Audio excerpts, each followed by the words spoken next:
Hi, Spout Loreans. Abdul here with a quick pre-show announcement. If you haven't heard, this coming Monday, August 26th, is the day that we will be launching the first season of our bonus show, Mallbrats, on a brand new public feed with newly scored and remastered episodes.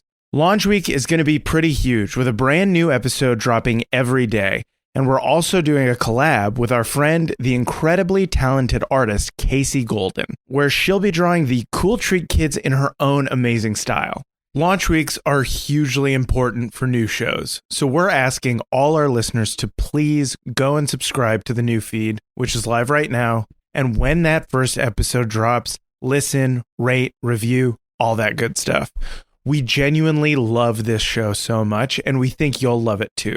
We're also going to be doing a bunch of launch week giveaways for listeners of the new show, where we'll be giving away custom Spout Lore merch packages from our friends at Fantasy by Numbers, with amazing pins and ornaments and coasters, all with custom Spout Lore art on them.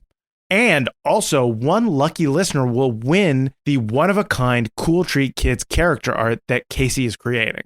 If you'd like to enter to win Casey's gorgeous artwork or any of the amazing merch packages that we're giving away, all you have to do is click the link in the show notes and head over to the new feed and subscribe.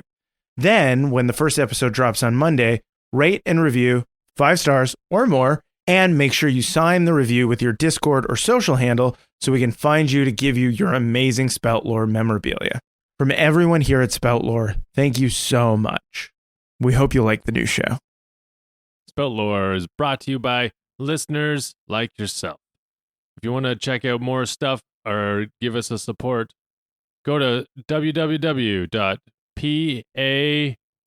I'll start over. It sounds like a fucking Alta Vista ad.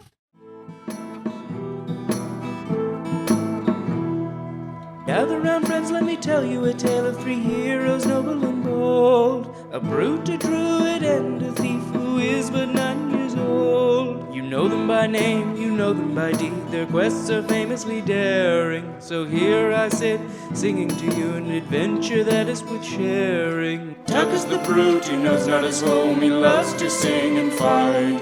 Vyng is half-elf, he shifts his shape and wields a spear with great might.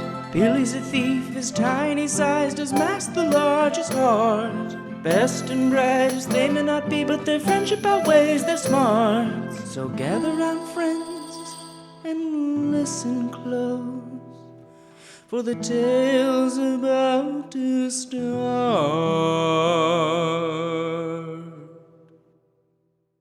Hello, everybody, and welcome to Spout Lore. I'm your game master, Shawn O'Hara. Joining me, as always, playing Tacoma Dome the Barbarian, Abdul Aziz. What's up, you miserable fucks? Playing Vyng, the half-elf druid, Paul Oppers. Hey, I'm gonna talk again. And playing Fat Billy, the halfling thief, Jessica Ty. This is what the podcast is now. Just Abdul. No one can talk now. Just me. Get ready. This is gonna be the season that we lose all of our patrons. Paul's gone. Paul left. Great. Oh, Jessica's getting up too. She looks furious. I don't want to. So tired. So tired of getting up and down every time Abdul takes over. Jessica, you said we were going to walk out together when he takes over. I gave her $2,000 to betray you. That's all it took? Actually, he gave me $1,000 to walk out. Oh, what? But You guys are getting paid? I didn't get paid at all. This is bullshit. I've been withholding payment from Shawn. Come on. All right, let's fix that intro so we don't lose a bunch of patrons. Okay. Hello, everybody, and welcome to Spout Lore. I'm your game master, Shawn O'Hara. Joining me, as always, playing Tacoma Dome the Barbarian, Abdul Aziz. What's up, you fucking fuckers? I was wondering what was going to happen. Okay. Hello, everybody, and welcome to Spout Lore. I'm your game master, Shawn O'Hara. Joining me, as always, playing Tacoma Dome the Barbarian, Abdul Aziz. Hello, everybody. Playing Vyng, the half-elf druid, Paul Oppers. Hi. And playing Fat Billy, the halfling thief, Jessica Ty. What's up? As aggressive as I'm gonna get. That's Jessica's attempt at taking over, is quietly saying, "What's up?" What's up, everybody? Welcome to Just My Podcast. With me, I got 3 of my best bros. It's just your podcast, but we're still here. Yeah. And we're still your best bros. Yeah. It's called Just My Breast Bros. Just my best bros. That's pretty good. That Pretty is good. We should remember this for like a Patreon exclusive. Just my best bros. Yeah. Mm. When last we left our heroes, we joined them a week after, 6 to 9 days after the climactic battle under the Heart Tree. Nice. Recuperating, the party introduced you, the listener, to their new classes. And we saw how everyone had spent the last several days. In Vyng's case, it was awkwardly trying to talk, but not talking with his father, Nathaniel. Mm-hmm. You could just say talking to your dad. Yeah, I guess that is generally talking to your dad. Mm-hmm. Coming to terms with his new connection to the land with the knowledge seed inside his very chest. Mm-hmm. Billy was Pinchin' buns. pinchin' buns. Billy had a little solo adventure in Heartwood City as they escaped the confines, and it mostly involved Billy stealing from bakeries and also helping Tuk recover, because Tuk spent most of that intervening time completely unconscious. Totally unconscious. Dreaming terrible dreams. Over and over. Tacoma Dome. Yeah. Yeah, the Tacoma Dome experience, dreaming terrible dreams while unconscious. Oh my God, I cannot wait until that's what we do with the Las Vegas Sphere. When it's just a horrible dreamscape over and over. It's just a terrible dreamscape if you want to come on in. It's like a gravitron of terrible dreamscape. You put a gravitron in the middle and then it's also a terrible dreamscape. Awesome. It's therapy. Yeah. It's the most expensive therapeutic treatment in the world. In the course of Billy's ministrations, which involved dipping bandages in minestrone, it was chicken soup, but the pun was right in front of me. Yeah. Billy and Vyng at some point removed Tuk's leather bracers, revealing beneath 2 intensely scarred rings of tissue. Billy, being the one to wrap those scars and bandages, didn't really click that anything was wrong, and Vyng had them hidden from him. But then the crew talked a little bit about what to do next, and they mostly landed on the fact that it's time to handle the Gesh, now that we know the man known as the Ranger King was not the Ranger King, but also wasn't known as the Ranger King. They might have a case for speaking to the Oval Council in Hybernia and breaking the Gesh altogether. Also, Nathaniel said that he would just turn himself in. Yeah, and on speaking about this with Nathaniel said, yeah, let's do it, let's go. I will tell them that it's my fault, and I'll just throw myself at their mercy to clear you, my son, of your obligations. Mm-hmm. The party decided to, after some gossiping and trying to spy on Vyng and his dad. We spent so much time in the walls.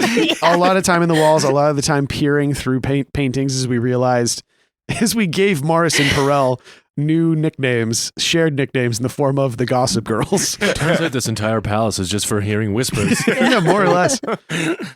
Tuk went to go speak to Nathaniel alone in his recuperation chamber / personal gym, destroying all of Nathaniel's finely tuned workout equipment. And becoming flustered with him sexually. Or just his energy was a lot. Yeah. Yeah. All right. And they had a conversation in which Nathaniel actually gave up quite a lot of info. What? What was it? It was, have you spoken to the Gibbous man? Do you know his plans? And he said, yeah, I made a deal with the Gibbous man. Right. And was betrayed. Wow. Yeah. It's almost like I wasn't there. Yeah. Because Tuk was staring at Nathaniel's full plump lips the whole time. The last thing that happened in that conversation was Nathaniel saying, my son will follow you anywhere, but if you're going up against the Gibbous man, go alone. To which Tuk replied, that's the plan. The party then went and spoke to Walt Wick. Oh, yeah. The owner of the ranch that they'd been hiding out at for a period of time, and became so enamored with this crazy character that they forgot to ask him any real questions. Sean bamboozled already. Because I enjoyed doing this voice so much that I forgot to say anything important. And then the Thunderbird Uber that Vyng had called arrived in the form of Gale. No. The party drew 1-star review. Yeah. 1 star, talks too much. The party then drew straws to see who had to ride with Gale. Billy forgot how to play draw straws and he gave himself the shortest straw. Yep. And then Vyng very graciously offered to ride with Gale. Climbing aboard her back with the fanny pack around his waist, his family safely ensconced within. Gale took to the skies. When you see Vyng put in earplugs. Cotton wool. Whoa, so smart. Yeah. From the alpacas. Yeah, totally. Oh, yeah. These will come in handy. And the camera cuts to Walt, closely examining one of his alpacas and going, somebody took some of my wool. An elf's ear's worth. 2 canals worth of wool. The government. The government. They're trying to tax me. They're taxing my wool. Time to reset all the traps. Welcome this episode of Walt Sets Traps. Oh, yes. Just Walt. All right, just going to roll a defy danger to set this trap. Okay. Going to roll a defy danger to set this trap. Okay. Is your trap here and what activates it? The goddamn government's what activates it. But that is where we find our heroes now. Or hero, Vyng, on the back of Gale, ripping through the skies, being windswept, blown by the wind, hunkered low. Because Hybernia is quite far away. Yeah. But Thunderbirds are exceptionally fast. So you are absolutely hauling. As they're going through the winds, there's different birds trailing in the wisps behind Gale as she passes through clouds. The cloud coalesces into different shapes of birds, a crane, a swan, a flock of geese, cool. owls, Cool. eagles, all the different spirits of the birds are flying with us, passing through the clouds. That's you that's doing that? Like your effect Yeah. on the environment? Yeah. Cool. Yeah. That's so sick. And while this beautiful scene unfolds around you, Gale's like, so he was in a couple plays, and one of them was about like a guy that owned a restaurant but was really abrasive. And the other one was about a guy who had mental problems and was in a little thing and he met a lady and fell off. But I can't remember his name. It's Shathane Hanks. I don't think that's what it is. If it was Shathane Hanks, I think I'd remember. It's Shathane Hanks. I don't know. And the fight continues inside the fanny pack. What do we find? We're playing Sorry. Yeah. And how is Sorry played in this world? We sit around in a circle and we tell each other stuff that we did that we didn't tell each other about before. and then you have to say sorry and then maybe it'll be accepted or not. This is a game, it sounds like, that Tuk and Vyng devised to get Billy to tell the truth. To admit to things. So it is Billy's turn. Okay. So when I said that I was stealing buns, Yes. I stole some other stuff too. What did you steal? Billy takes out one of his bags of buns and he starts opening up the buns and there's like a bat, there's like the bun. acorns from the acorn library. And I'm like, they just seem so fun to look at. Billy, are these the books from the conery? Yes. Oh, God. Don't take them though. They're mine. I took them fair and square. Perel's looking around like, are these important? You have to tell him what you did. Okay, so part of the game is I have to tell everyone what I did. So the Heart Tree has a library that's kind of like the Morgani library, except even older. And these are the books, and I took some of the books. Billy, they're books. You're supposed to steal them. Thank you. And Perel reaches over and holds reaches for a pine cone, and Billy grabs his hand. Oh no, it's not on camera. That's so funny. I reached out to take an imaginary pine cone, and Jessica reached out to hold my hand. Yeah, that's very cute. But thank you. And he kind of awkwardly shakes your hand. It's Yeah. okay, Billy. Tuck, I'm sorry. I accept your apology. Yes. And then Tuck puts like 3 marbles in the jar. Yes. I'm winning. Yeah. And then there's 4 jars. Everyone's got a jar in front of them. Billy's just full. Victor is there. Victor sees the marbles going and goes, okay, I also have thing to say. I also have secret to reveal. I made friend with a deer, but then I ate it. I am sorry. You know, everyone was wonder what happened to their slippers. Well, his easy answer is they are gone. Hard answer is they will come back. May I have marble, please? Well, you missed one part of that. Oh, I'm sorry. I forgive you. Ugh.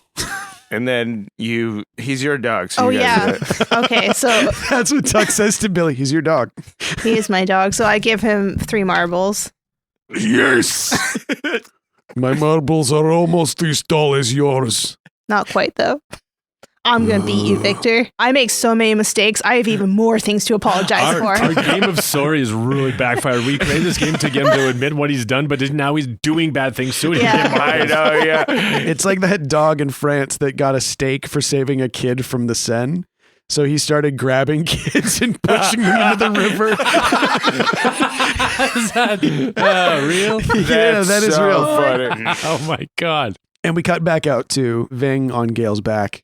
Mm-hmm. Cloudpiercer sends his regards, by the way. Thank you. The war is going not great. No? No. Thronebreaker still gathers his strength, and we're pretty worried that he is becoming too powerful. Is there anything we can do to help the war? Can I spell lore about this? Is there anything that we can do? I mean, we could do like a discern realities if you wanted questions on or wanted to examine the situation. Cool. Yeah, that's like a discern realities for what's going on. Super sick. Okay, 2d6 plus wisdom. Nice. Plus wisdom. 12. Holy Whoa. shit. So you get 3 questions. What should I be on the lookout for? Great question. Can I use Eye of the Tiger and see through Gale's eyes of one of the most recent battles? Yeah, sure. That's a cool way to do it. So you use Eye of the Tiger and your spiritual skill to see recent events through the eyes of Gale. I like that Vyng closes his eyes and then opens his eyes. Oh. First he was like looking at Gale, and then he opens his eyes and he's looking through Gale as a piece of ice cuts her cheek as she's flying fast through a battle in the sky. Oh, yeah. So razor sharp shards of ice whip through the air in great gouts of glittering blades. Mm-hmm. Birds wheel and spin through the storm, tearing at each other. For someone such as yourself, it's difficult to tell the forces of the storm from the forces of the sky. But the one thing that it is not difficult to discern is Thronebreaker, the great, powerful king of birds. His massive bulk, his snow white feathers, reflecting the light of the storm. And in the center of his head, where once there was a shattered stone, thanks to your dear friend and ally, Tacoma Dome, there is now a glittering piece of obsidian. Whoa. What here is not what it appears to be. Ooh, that's a good one. That is a great question. So yeah, what here is not what it appears to be is you think that this is just a storm that is whipped up by thunderbirds naturally during their battles, but you see that it is, even just through the currents, through Gale's eyes, you can see the natural and unnatural currents in the air and see that this storm is connected to Lillian's storm, to the storms in the Sea of Graves, and to similar storms around the world. What's about to happen? I think that what you see is as what is about to happen. It is answered both in the past and in the present. As you see Thronebreaker and his flock, His murder. begin winning. Whoa. Oh, shit. They are, Oh. if not striking down birds, scattering them to the winds. And you see that in the moment, Thronebreaker won the battle, and in time he may well win the war. Oh, no. And you're back on Gale's back in the clouds. Oh, no. They need a break. They need to, like, a truce or something. How long will you fight? Why do you keep fighting? We have to. If we don't, the storms may consume the globe, and there will be nowhere for us to roost. It is Shathane Hanks. You're absolutely right. It is Shathane Hanks. I told you it was Shathane Hanks. He won a gosh. He won an EGOT for that. I know it was Shathane. I'm so sorry I doubted you. Let's go back inside for a sec.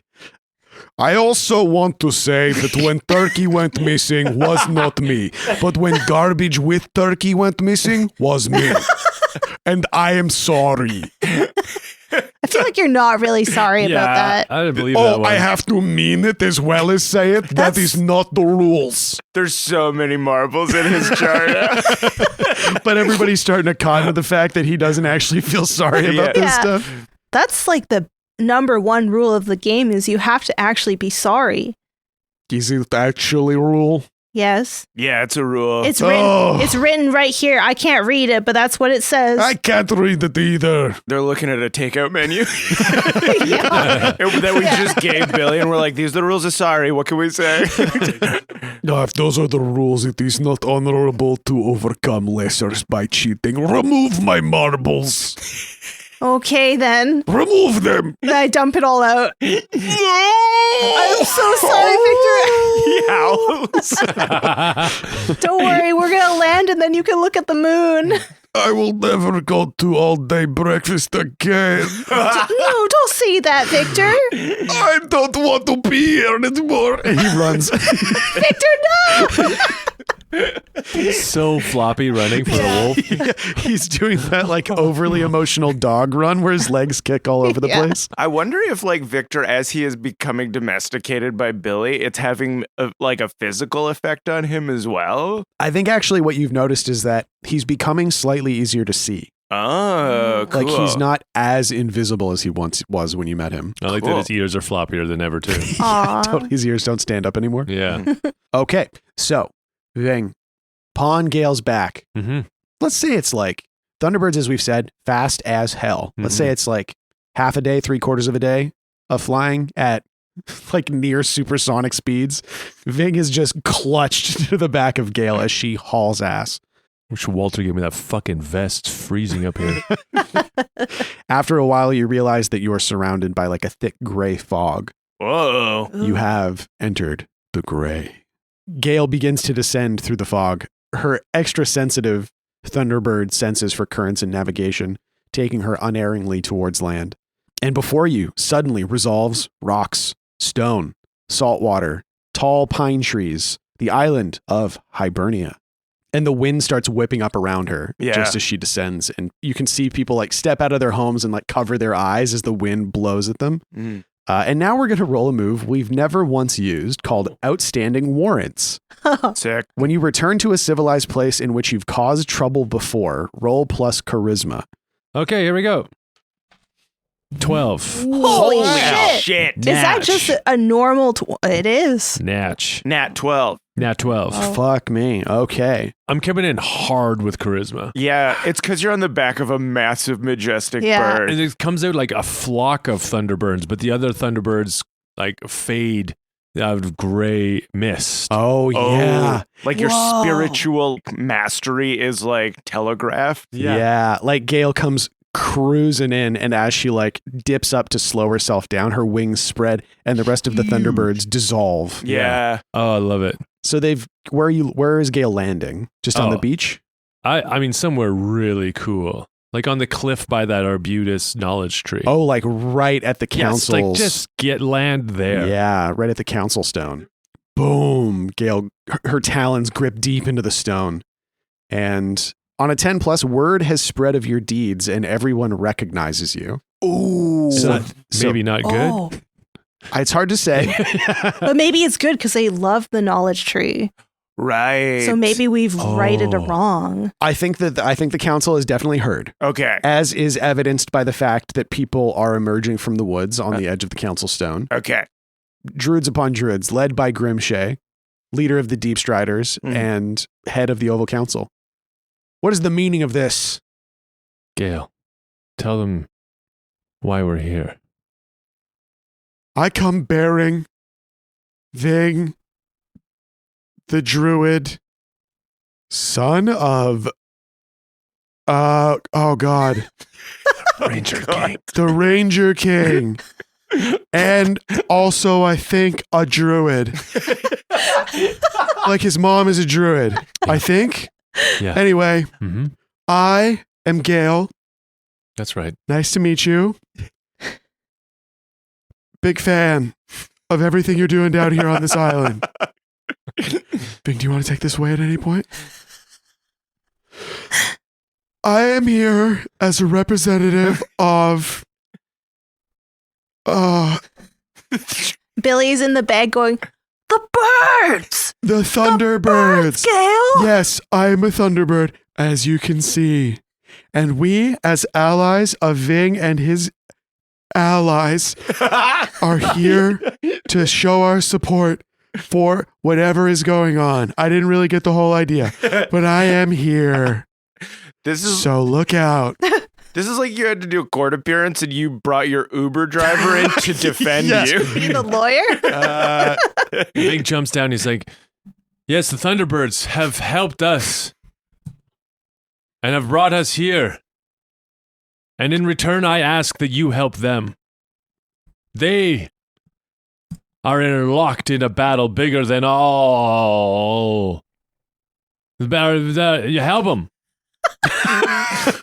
What? Has Vyng forgot what we're here for? Yes, I am Vyng Bang Zumba Ni Zumba. I am La Ringa Vinga. I am That's not the name. I am Vyng La Ringa. I am La Rongar Vinga. And a figure pushes their way to the front of the crowd, dripping in seawater, draped in kelp. Stone Eye. Oh. Uh-oh. You are in no position to demand of us, Gesh Bearer. Gesh bearer, no more. Dumps out the fanny pack. Dumps out. Yeah. So I guess Nathaniel Yeah. comes tumbling out of the fanny pack. Do we all come out? Does everybody fall out? That's what I was Well, hoping what if for. it was like the gossip?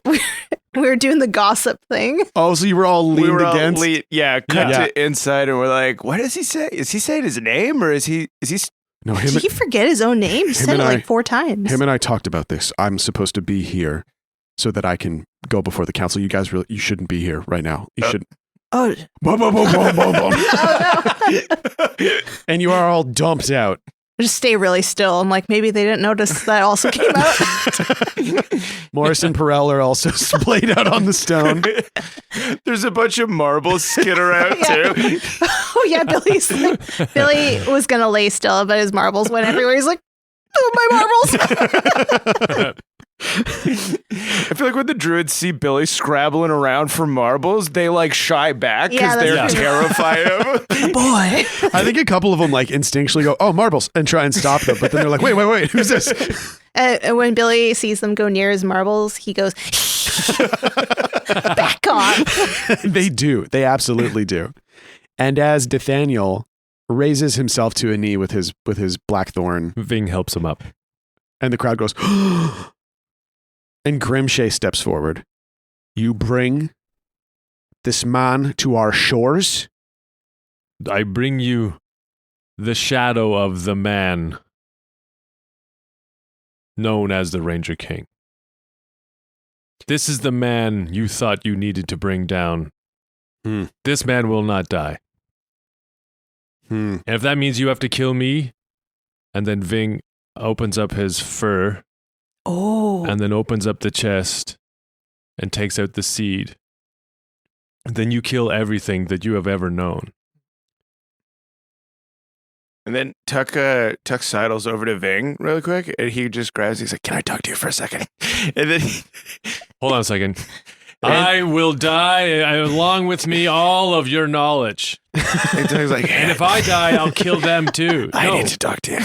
hold on. I put the seed back in my chest. He's like, "Hey, What? I'm kind of awkwardly trying to do a thing. I I don't know, really yeah. know what. Do you have any tip? didn't we fucking come here so your dad could give himself up so you didn't have to die? Why are you sacrificing yourself for him?" Okay, hold on. That's good. I'll use that. Take this Gesh and shove it. Here's my dad. Kill him if you want. He looks at Tuk and gives him a finger gun. What the fuck are you doing? The council is all looking at each other like, guys, I'm really good at podcasts. It's so good. Welcome loved to it. Vyng and others. And Nathaniel, who's been standing there like holding his walking stick with both hands while you say these things, just puts a hand on your shoulder and takes a weak step forward towards the council. Goes, I would speak with you. Alone. And they all look at one another, the council, and then back to all of you, and Grimshay nods. Very well. And there's sort of an unspoken, like, get out of here vibe. Well, I'm not done picking up my marbles. After you Dunk. After you pick up your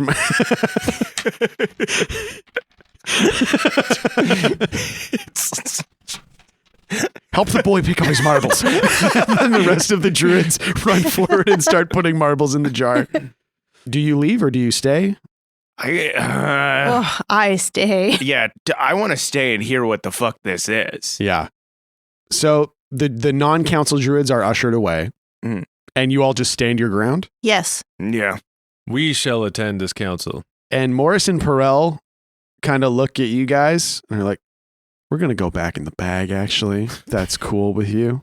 Just going to hop in that bag real quick. Just going to hop in the bag real quick. If you could just open the bag real quick so we can hop in it. Doug opens up the bag. They hop in the bag real quick. He folds it up and he puts it in his little backpack. And all you can see, Stone Eye especially sees you do that, sees like this magic bag with these two dudes climbing into it, and it's like spits on the ground. And then Tuck also spits on the ground. Oh, he's boiling already. He fucking hates Tuck so much. He takes he does a deep like breath out of his nose and like salt spray comes out like a fucking walrus. Tuck does it too, and a bunch of snot goes into his beard. And then Tuck wiggles his eyebrows at Stone Eye. He turns Do away. I know you? Have we met? You look so familiar. I swear to God. Have you ever spent time in McCall? His face is beet red. He's so mad. And Grimshay holds up his hand and is like, Stone Eye, you will comport yourself as a member of this council or you will take leave of it. Oh, Stone Eyes. Cool. Stone Eyes. I love your thing, dude. Well, you were so good when you were a whale. Enough. We are here to discuss the matter of this Gesh. All right, are you going to remove it or not? Just do your thing. Why should we? Because you want us, for the crimes that my family did to your people, and for returning to your island, breaking the sacred oath, you wanted me to rid you of the darkness that is the Ranger King. The man that was known as the Ranger King. Well, that was no man. That was the gibbous man. A god. You expect to come to this council and spin tales and yarns? That is how you think you will get out of this ancient oath that you have sworn? The deal was blood for blood. His or yours. There was no talk of blood in the oath. It was to kill the man known as the Ranger King. Your oath was broken when you made it. He was no man. This is the Ranger King. Oh, Fucking shit. good line, dude. That's Good. what Tuck says. He tries to high five Stone Eye. So when he accidentally high fives Tuck. No, I didn't do that. You tricked me, you fuck. You try to high five Stone Eye, and from his cross arm pose, you hear a bunch of joints pop as his whole body tenses up. Trying not to beat me up. You're gonna have to roll some stuff. Yeah, okay. But this is a good angle to take. Oh yeah, okay. What's the roll here? So that is going to be a Defy Danger Charisma. Great. Come on, bone dice. 8. Okay, 7 to 9. Stone Eye is fuming as always. You can see like steam rising off his body. The seawater is like basically boiling in contact with his skin at this point. Mm-hmm. But Hidara Maneater especially is like baring his teeth. He's furious that you'd even suggest that you can get out of this. Mm-hmm. But Grimshay holds up a hand to the rest of the council as they bristle. We'll hear what you say, But just know that if we are not convinced, on both your heads be it. I agree. He looks at Tuk and he looks at Billy. I think Tuk is going to let this play out. And if it goes wrong, he's just going to kill everybody. That's his plan. And Vyng is thinking that exact thought. Yeah. The party's already doing that thing where they kind of subtly spread out a little bit just in case. Totally. Can I share Nathaniel's memory? Yeah, I think you could probably find a way to do that. Well, I just hand over my ring to Grimshay. He holds it in his hand. You And gotta then- put it on to see. This is not a fairy trick. And Billy just smiles at him. He rolls his eyes a little bit, puts it on his finger. Can we give the other one to Stone Eye? Stone Eye will not accept.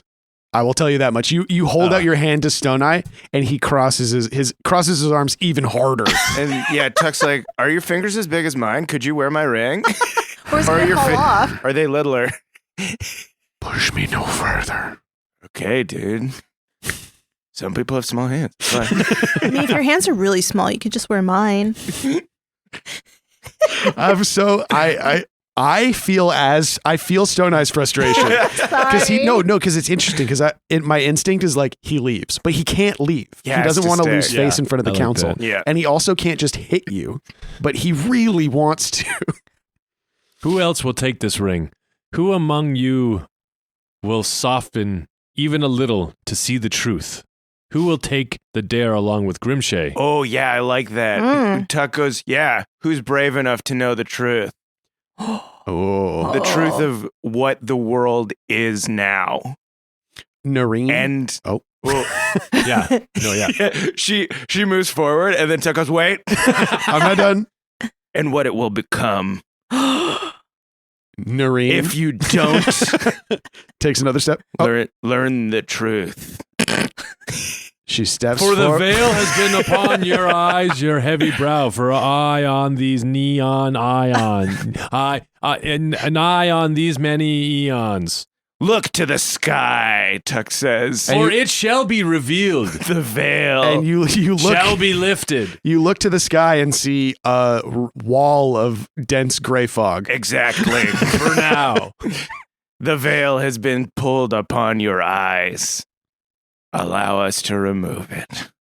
And Nareen, leader of the Silent Step Clade, with her graceful antlers, places the ring on her finger. We show them what we saw in the blood that day. I feel like it's a series of flashbacks. Yeah, maybe we get even somehow. Maybe it's Vyng's contemplation. Maybe it's his bias. Maybe it's the druidic knowledge. Maybe it's the tree itself having observed these events. Oh, right. But in we his see- chest. We see slightly more than we did that day. Oh, Yes. Whoa, cool. Yeah. like what? Let's hear it. No, you guys are going to tell me. Oh, yeah. And- yeah. Oh, Great. okay. Just All right. roll, Billy. Cool. But I'm trusting you Uh-huh. not to just blow the whole thing. Okay. How so? If we have any revelations, keep them reasonable. Don't be like the gibbous man pulls off his mask and it's chimes or some shit. You know what I mean? Well, I see what don't you're say saying. cool stuff like that, and then we're not. That would be just for real. If Shawn did that, you would be so mad. You would be so mad. I would be very betrayed. So I ma- thought Chimes was like cool, like our dad. Our dad betrayed us. Okay, so what we do see, See, Daddy. Daddy. Paul. The first memory is Nathaniel and Ileana standing under the tree, her in the auburn robes of the gardener, and him in his uniform, and them unifying in their love and their common goal. Hell yeah. And they're talking about how to save the tree of knowledge. And we cut forward to Abdul. Then we see like him getting like a decree from the court. Someone within the court soured everyone on Ileana, and like Nathaniel getting an order to kill her Right. and Vyng, and then instead of killing her, like secreting them through the woods to get them out of there. Right, yeah. And it's like you can see he personally shepherds them out of the forest. Like it's a very difficult goodbye. Yeah. Jessica. I guess like the thing that they see is like when Nathaniel does kill Ileana, they see it wasn't intentional. Yeah, and we see a moment that we didn't see in the Gibbous Man's revelation of Nathaniel like holding Ileana in her human form and them locking eyes with the understanding that this was not how it was supposed to go. And we see like Nathaniel trying to kill himself after that on the beach. Yeah, walking towards the druids with just, shot, kill. Yeah. Stone Eye hurling the rock from the back lines. What's the last thing that we see? We see the deal that he made. Yeah, I was going to say the deal, but like some moment of that deal. Yeah. Oh, right. Because, that is... He basically just said that the Gibbous Man, though he did not know who it was, offered him information that would allow him to further his goals, or so he thought, which is what led him beneath the tree. And maybe in this vision, like, because it's like mediated like through Vyng's spiritual connection, we see the true form of the Gibbous Man, not the thing he was like disguising himself as. Oh. That's the black hole? Yeah. Person? Like the shattered aspect of night that he appears as when Vyng can like see him in a way where he's not being affected by the disguise. Is it like a shattered black hole? And then from it are these like almost like broken glass that comes out like darkness, and then like tendrils of like almost like mist that flows out Yes. of like the night. 100%. Yeah. All of the Like light. kind of spidery. Yes. Yes. I love that. I like that also, like all the light that he does soak in his true aspect comes out like webs. Yes. There's like white tendrils and black Oh, tendrils. that's so cool. And Like the off-gassing of the, what do they call that in a black hole, the radiation that comes, like things are still coming out. Oh, the Hawking Yes. radiation. The Hawking radiation. Oh, cool. I always forget you're a scientist. It's so sick. Yeah, and it's like the webs like they stretch with him wherever he goes. Oh, yeah. I love that. Yeah. His face is almost like a shattered piece of glass. And there's times when the light catches it and it's got like a million eyes. Yeah. Yeah. And each of the eyes has a projection out to somewhere in the world. Like, And they all blink at once. yeah. Oh, Yeah. cool. Yeah. And I think upon seeing that true aspect of the Gibbous Man for a moment, like Grimshay and Noreen gasp. Yeah. And And his head bows, and then as it comes up, like underneath a ranger's cap, and he's like in the middle of a court somewhere, telling the rangers what to do and orchestrating all the stuff as him in disguise as Nathaniel. Yeah. And then you see Nathaniel like under the tree getting absolutely like Jesus. milked by the tree. this is what Tuck says. And he was getting absolutely milked by that tree. And I think that's the last vision that we see. They had been sucking my dad dry for 150 years. Yeah. And so it was that Nathaniel was sucked so dry and his taint went all over the place. Everywhere. And we are back in the real world as Grimshay and Noreen take the ring. Grimshay takes his ring off very quickly. Kind of almost tosses it back. Big Like, catches it. Scared. And Noreen seems far away as she slowly removes hers and holds it out. Give it to Billy. Give it to Tuck. And Grimshay looks at Nathaniel. And Nathaniel again looks like he is about to collapse under the weight of his own body. But he's really doing it like a good Yeah, job. you can see, if you're close to him, you can see that he's like shaking with the effort of standing upright. Mm-hmm. And Nathaniel looks at Grimshay, and though he wasn't wearing a ring, it's clear what he's been shown. And he says, "It's all true. Though I didn't mean to, I struck the blow that felled Ileana. If you must kill me for that, at least let my son go." And the Grimshay is silent. I think it's clear to you that he is shaken by having seen the Gibbous Man's true form. And Billy walks up to him and beckons him to come down. He kneels. Do you remember the story of Spider? Of course. Do you all remember? And the members of the council nod. The Gibbous Man is Spider. What? And the stars up in the sky that we used to read, he covered them.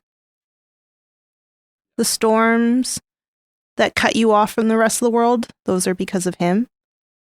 The wells that have run dry, the knowledge tree that's poisoned that you heard of, that's the spider. You think that Nathaniel is the root of your problem, but the gibbous man is the one who started it all.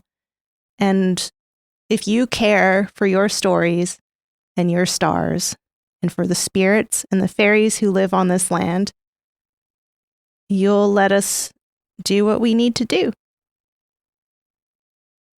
And actually, I think Stone Eye, at this point, has an outburst, steps forward and goes, "You cannot be considering this Grimshay. They have not completed the Gesh. They will not complete the Gesh. Blood demands blood. Or have you forgotten our ways?" So Tuk wants to use his new move, Deathless. When Stone Eye has that outburst. Yeah, new move. You have been cursed with foreknowledge, and your path through the realms. Oh God, we got to write this better. Excuse me, I wrote this. No, I augmented it and I made it absolutely incomprehensible. Okay, I was wondering why it seemed weirder than the one that I wrote, but you must do a standing 69 in order to get a +1 forward against Abdul your enemy. Definitely wrote that. This one is Abdul. Okay.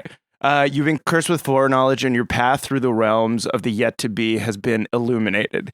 You know your end, and this knowledge echoes back through time. Your enemies can see death on you. When you enter a fight, knowing your death will not come, roll plus wisdom. On a hit, your foes are dismayed. Take +1 ongoing against them until the fight is over. On a 10+, your surety in your destination makes something about the now more clear. Ask a question from the Discern Realities list right now. So this is the one, this uses wisdom. Yeah, I guess so. Fuck. All right. Someone give me some good die. Jessica? Oh, yeah, the 2 pink ones. Give me some of your They fucking are luck. blessed. Blessed die. Okay, so the thing that this is like Tuk is basically scarier because he knows that he can't die in this situation. Yeah. So he's trying to tell Stone Eye to back the fuck off. Uh-huh. Okay, that's 10. Whoa. Nice. Fuck yeah. Did you roll Wow. 2 6s? I rolled a 5 and a 6 and I have a -1. Okay. So you get in Stone Eye's face and tell him to fuck off. Yeah. And he just, you know that thing that like bros do at bars where one of them gets mad and the other, they just get really close and Yeah. they're like, they try and like, they're square off like dogs. Yeah, totally. So that's what Tuk does. He like gets in really close to Stone Eye and he goes, back the fuck off. And Stone Eye, you can tell that he is quote unquote dismayed in the fact that he doesn't back down, but he doesn't take a swing. Mm-hmm. Like he's dogging you back basically. Yeah. Like you're just kind of pressed against each other. Uh-huh. Going, no, you fuck off. You get away from me. Shut the fuck up, dude. Fuck you. And you get a question from the Discern Realities list. Oh, hell yeah. I feel like I want to know what here is not what it appears to be. You can tell by looking into his cold, tide-worn stone eyes Mm-hmm. that no matter what the council decides, he's coming for you. Oh. You've made an enemy for life. Awesome. But you have cowed him, and Grimshay and the rest of the council can continue the conversation. Yeah. Seek out him. Oh, he's fucking boiling even more now. I'm not a sea cow, I'm an elephant. God damn it. Okay, so where we talking about the parlay here is we will take down the gibbous man, but you have to give us more time. Yeah. We are willing to uphold our end of the Gesh, your broken oath. The gibbous man is the man known as the Ranger King, and his blood, if he bleeds, will be spilt. We need more time. That is our oath. That was a great line, man. That was a fucking sick ass line. All right, 2d6 plus charisma for the parlay. 11. Whoa, nice. So on a 10 plus on a parlay, I believe they accept your promise. Grimshay listens to this oath, this promise, this offer, and says, we need just a moment to confer, and turns back to the council. And at this consideration that the Gesh might be broken, Stone Eye at this point pushes Tuk away from him, turns to the edge of the cliff, and dives off. Whoa. And you hear him splash into the sea far below. What a little baby. Yeah. Yeah, what a gigantic baby. Loser bitch. And if you just want to like basically wait, they go off to the side and they speak amongst themselves. Mm-hmm. So we see like time pass, like Billy's flicking rocks. Tuk is just, I don't know, whizzing off the side. About an hour passes. Ugh. Oh my No God. snacks? Yeah, no snacks. Ugh. I have granola. Do you want granola? No, I'm just trying to make them feel bad. So This is the way you treat a fairy? I say that to them. And actually, the Willow's daughter, Vilari, with like the long like willow strands in her hair, actually fearfully looks over her shoulder when she hears that. Consider that, lady. It's a good point. Somebody get him some food. And then Grimshay returns to you. And by returns, I mean walks 12 feet. And says, word reached the council through the knowledge trees of what happened in Heartwood, the destruction of the old tree. Was that the gibbous man's lies, or was that the truth? That was true. A necessary truth. The gibbous man poisoned the old tree. We needed to plant a new one. We accept your promise, but we need assurances. You have sworn a Gesh to us before. We will not ask you to do it again. But how do we know that you will in fact complete your quest? You don't. I mean, we could pinky promise. And there's like a murmur goes through the council. You would have me swear a promise to you, Fairy? Well, yes, then we would both know. And you can see he takes a steadying breath. And then his eyes resolve. And he kneels down reverently in front of you. And he extends both of his hands in front of him. I will swear. You will swear that while we hunt the gibbous man, you do not harm Vyng or Nathaniel.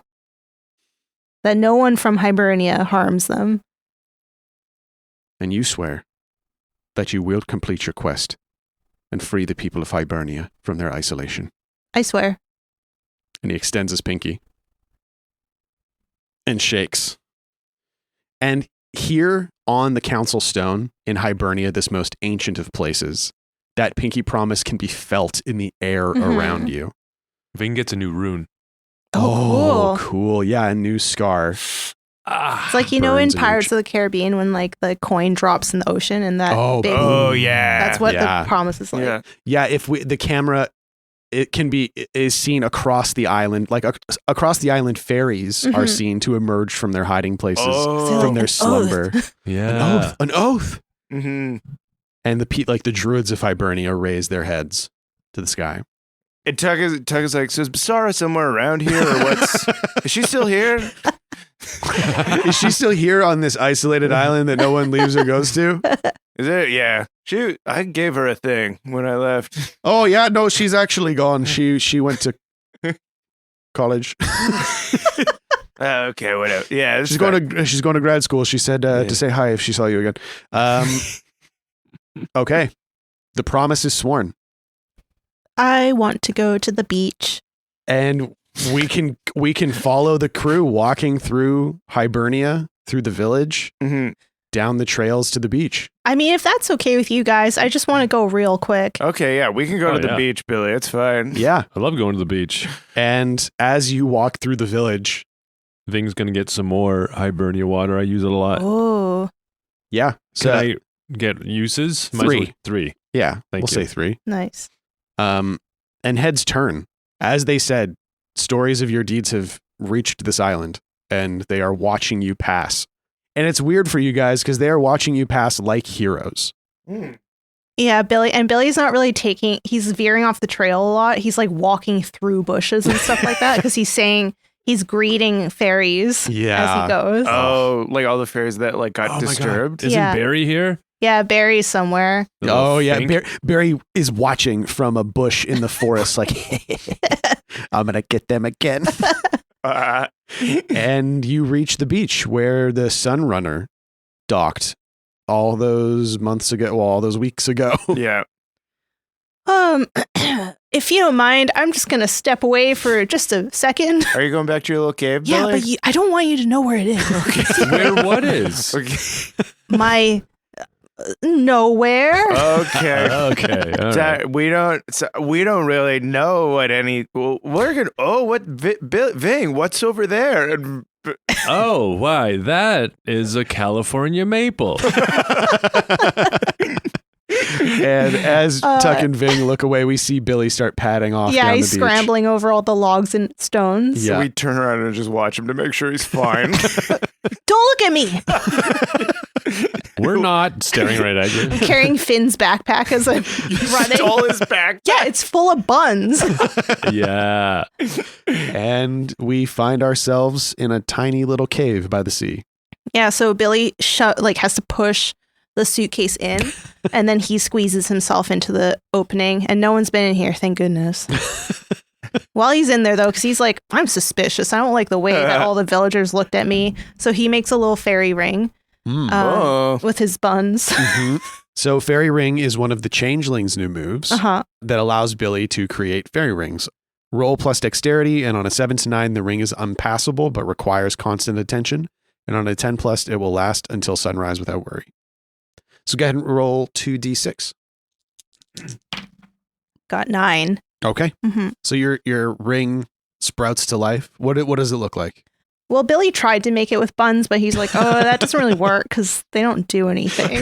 The mold on the buns springs up. So it's more like beach lichen that sprouts up and moss. Yeah. And puffs up like wherever he's running around. So he does that a couple times, and he steps into his circle and pulls out the buns and then rips them apart and takes some of the pine cones out and shoves them under his little stack of things. Oh. Do we get to know what these pine cones are about? Yes, sure. They are some of the oldest stories. Right, because these came off the knowledge tree. Mm-hmm. So they actually are like old books. And he thinks these ones shouldn't have been there. Oh. Like these are for the fairies only. Oh, cool. So he stole them for a reason, but maybe didn't know, but also did know. Mm-hmm. Yeah. I just think it's cool if fairies have their own stories. Oh, yeah. Okay, so one of them is the story of the first trade. So cool. Yeah. That is very cool. That's sick. I hope it goes well. It didn't. I know. All right, dragons, here's my idea.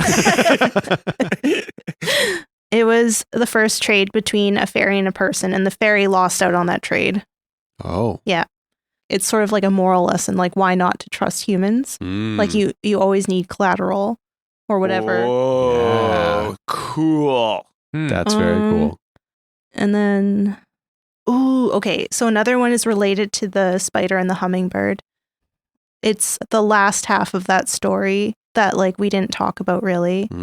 So after Spider wrapped up Hummingbird, and like the reason Hummingbird died is because Hummingbird always has to be in flight to live. Because it removed it's the core nature of her. Yeah. So it kills her because she is a spiritual entity. And so like the eyes took her legs and walked away. But what Spider didn't notice was like a feather dropped off of her, and that was like the fairy. Whoa. So I guess, and then Billy makes his mark or whatever, and then emerges from his cave, puts the little stone back on the hole that hides the entrance. And Tuck and Vyng are just looking at a tree. Yeah, I think it's like the sun's set now.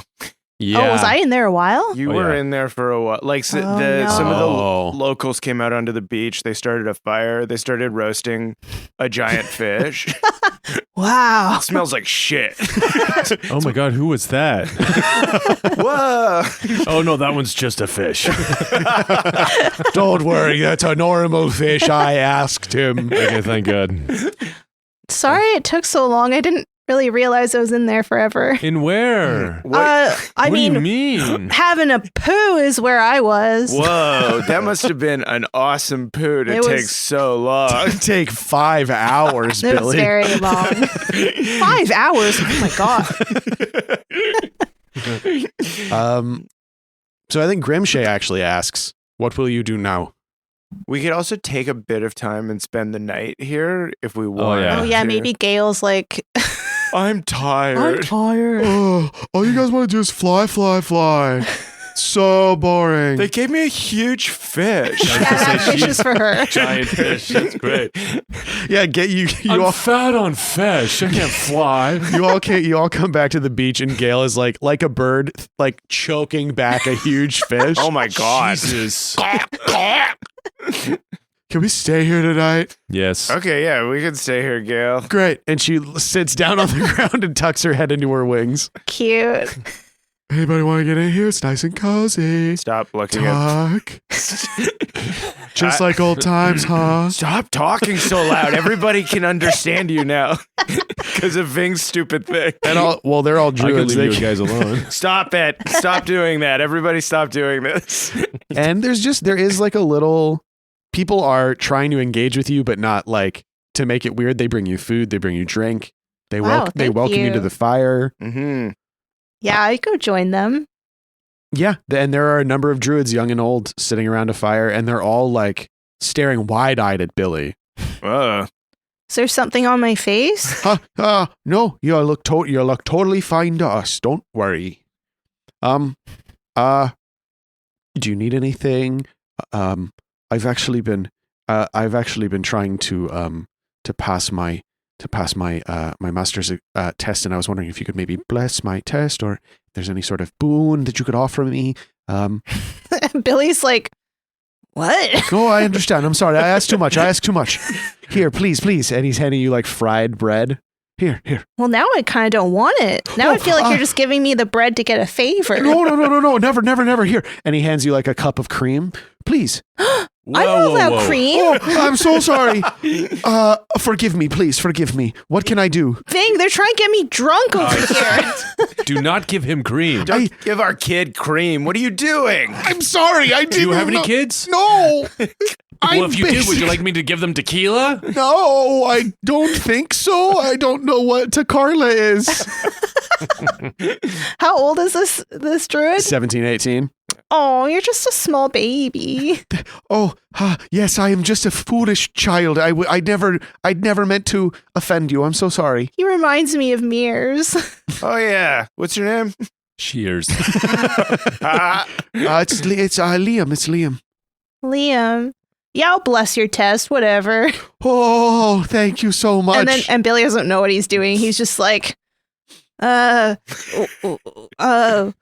him a marble. yeah. Yeah. He takes his jar out and he's like, I mean, these are the most important things in the world to me. We're like, both of us are like, Whoa. You giving away a marble? And Here, Liam, Liam shakily extends his hand. you get a marble.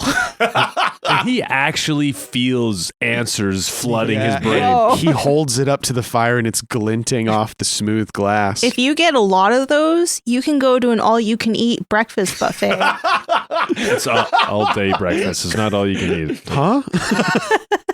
Thank you so much. You're welcome. And he gets up from the fire and he rushes away excitedly with his marble. Mhm. And yeah, you are able to mingle as you so choose if there's anything that you want to accomplish here in Hybernia. Billy starts handing out his marbles and inviting people to the breakfast buffet. Whoa. And you're invited, and you're You invited. get to come. You can come. And everyone that gets a marble is like, oh. Vyng and I are like, wow, he's sharing really well today. We're like, Billy, you're doing great. It's really Thank great you. giveaways. He also thumbs up. Do I get more marbles for sharing? I mean, no. What? We'll find a way. We'll find a way. We'll find a way. You're going to get some marbles for sharing. Mhm. Yes. Yes. More marbles. More marbles than Victor has. Victor's not going to give up those marbles. Oh, trying to take Victor's marbles away unwillingly? Yeah, he bit Tuck's arm one time. just came out of Victor's room bleeding. He's like, yeah, I tried to touch one of his marbles. I wouldn't go in there for a little bit. He's really mad. I locked the door. He's pretty mad. I don't know what a hackle is, but I'm pretty sure they're up. Vyng is telling stories of the adventure and of the flying squirrels around the fire and cool. casting shapes and shadows with the fire, Ooh. laying cool. out like little theater bits. Yeah. Cool. Yeah. Very cool.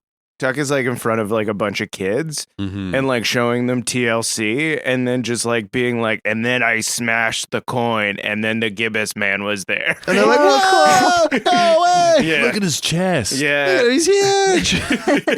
This guy's fucking huge. Oh yeah, and he's like, he's doing the thing where he's like, all right, anyone that beats me, I'll give you I'll give you coins or whatever. Uh-huh. Yeah, Coins. fuck, Marbles? I'll give you marbles or whatever. And then he's like fake arm wrestling with all the kids and just being like, oh, you beat me. No. But every once in a while, a kid's got a look in his eye, and Tuck's like, I gotta show him teach him a lesson. You suck, kid. Some kid named Jason. Get out of here, Jason. Tell your mom I said hi. Can Billy run off with Liam and his friends for a bit, who are Yeah. also very nice, and he wants to tell them like fun stories about the land? Yes, absolutely. Cool. You've gathered like Liam's definitely the oldest of these kids. You've gathered a bunch of like 8 to 14-year-olds who are Uh-huh. just mystified by you. Yeah, I show them like the cool runes on the cliff side, Yeah.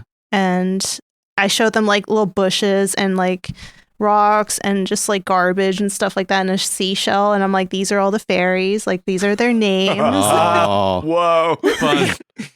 And Billy might not realize this, but decades from now, these kids will tell their Yeah. children about the night they learned from a fairy Yeah. on the beaches of Hybernia.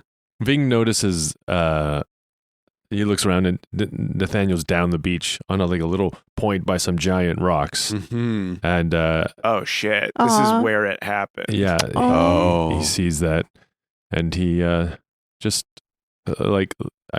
leaves. I'll be right back, guys, and just wants to walk down there, and doesn't really know. He doesn't feel close, but he feels something. There's a weird moment. As you're standing there, he's gripping his walking stick. I had the opportunity to make it right. And I let you save me. Vyng puts his hand on his shoulder. Says, I forgive you. I hope you forgive me. And you just stand there a while, looking at the water. And I think that's where we're going to end it for this week. I'm your game master, Shawn O'Hara. Joining me as always, playing Tacoma Dome the Barbarian, Abdul Aziz. So long. Playing Vyng the Half-Elf Druid, Paul Oppers. Take care. Playing Fat Billy the Halfling Thief, Jessica Ty. Bye, everyone. Thank you to Aaron Reed for our intro and outro music. If you would like to hear more of Aaron's original music under the name ACR, I believe, you can find him at aaronreed.bandcamp.com. And if you want to hear all the music that he's produced for the show, written by Abdul and occasionally myself, you can find that at soundcloud.com. Thank you to all of our supporters around the world. Without you, we wouldn't be able to do this show. If you would like to support Spout Lore and get access to a whole bunch of cool bonus content, you can find us at patreon.com/spoutlore or spoutlore.com/money, please, including the newer tier, the Piss Monster, with a slot still available. I'm playing in one of the Piss Monster games, and it's super fun so far. Pretty good. What? And yeah, I'm playing. What? Yeah, bro. And also the Wizard tier, a game run by me, which has another slot available. So if you want to learn more about those, patreon.com/spoutlore or spoutlore.com/money, please. The Spout Lore community Discord is also available. We've got patron-specific channels for streams and whatnot, but it is available to any and all lovers of Spout Lore. So you can find that linked on our social media, I believe. On our website. And on our website. Yeah. So come join us there, hang out. It's worth it for the fan art alone. The fan art is beautiful. The community is so wonderful. And we would love for you to be a part of it. And thank you most of all to all of you for listening. We'll see you next time. And so ends the tale of adventures three who tried the best they can. Though dumb and scared and lost they be, Fun times abreast in revelry. And though our journey may be lying a conclusion, we will not leave you without a resolution. Return next week to hear some more whilst you commute or do your chores. And for you, I'd gladly spout more. The Fable and Folly Network, where fiction producers flourish. In the alley, the scent is stronger, overpowering. As I watch, the overhead lamps flicker and wink out one by one. God damn it. No. The girl appears briefly under the last streetlight, the headphones snug against her ears, the Walkman clasped to her hip.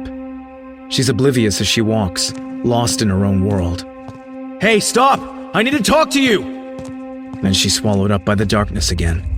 Helen, wait a second! It strikes her in the gloom so fast she barely has time to scream. She falls into the edge of the lamplight and lies there, bleeding, motionless.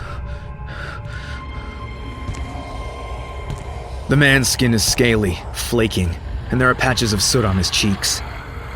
He stares at me with eyes like midnight. Eyes that are devoid of remorse, devoid of humanity. He's one of them. I turn and run, and I don't look back. The Road of Shadows, a new mystery and suspense audio drama by Mark R. Healy, creator of The Strata. Listen now at theroadofshadows.com. Spout Lore is proudly a Spout Lore Studios production. A podcast for best friends by best friends.